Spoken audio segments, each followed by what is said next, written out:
তখন আমাদের পাহাড়ের বিশেষ করে পার্বত্য চট্টগ্রামের অনেক শিক্ষার্থীরা আমার ফেসবুকে টাইমলাইনে এসেছে। তারা লিখছে যে আপনারা পার্বত্য চট্টগ্রামে থাকলে এই চর্চার সাথে আপনারা অভ্যস্ত থাকতেন। তো সেই প্রেক্ষিতে বলতে চাই, স্বাধীন বাংলাদেশে আমরা পার্বত্য চট্টগ্রামে এই যে সেনা শাসন চলছে, এটা নিয়ে বলা হচ্ছে না, এই সেনা শাসন প্রত্যাহার করতে হবে। পার্বত্য চট্টগ্রামবাসী আমাদের সকলের মতোই নতুন স্বাধীন বাংলাদেশে স্বাধীন হোক, সেটা আমি একবার উচ্চারণ করবার প্রয়োজন মনে করছি। সাথে বিশ্ববিদ্যালয় প্রসঙ্গে বলতেই হচ্ছে, আপনারা জানেন যে সকলে আরো অনেক কিছু আছে, কিন্তু আমি যেখানে কাজ করি বিশ্ববিদ্যালয়ে সকলে অনেক প্রশাসকরা পদত্যাগ করছেন এবং একটা শূন্যতা তৈরি হচ্ছে। এই শূন্যতা কিভাবে পূরণ হবে?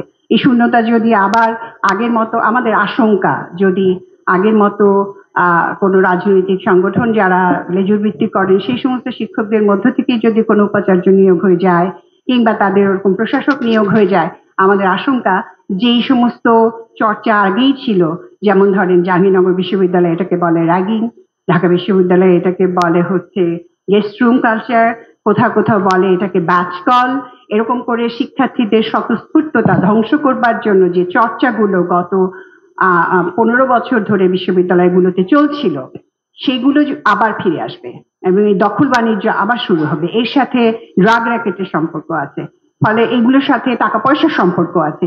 এগুলো অনুসন্ধান একটা দীর্ঘমেয়াদী কাজ, কিন্তু এই আশু যে সমস্যা আমরা পড়েছি, আমাদের বিশ্ববিদ্যালয় কি করে চলবে, সেইখানটায় আমার মনে হয় আমার আবেদন অন্তর্বর্তীকালীন সরকারের কাছে, এখানে সত্যিকার ভাবে যারা জ্ঞান চর্চা করতে চান, উন্মুক্ত জ্ঞান চর্চার জন্য যে পরিবেশ নিশ্চিত করতে চান, সেই সমস্ত মানুষদের থেকে যদি প্রশাসক নিয়োগ করা হয় এবং বাকি জিনিসগুলো যদি তাদের হাত ধরে ঠিকঠাক মতো হয়, তাহলে মনে হয় আমাদের টারশিয়ারি শিক্ষা প্রতিষ্ঠানগুলো বেঁচে যাবে। তাছাড়া আইন কানুন নিয়ে তো কথা আছে। আইনের প্রসঙ্গে বলতে চাই, 73 অধ্যাদেশে আমরা জাহাঙ্গীরনগর বিশ্ববিদ্যালয়, কিন্তু গত 15 বছর এখানে আধা গণতন্ত্র চর্চা ছিল।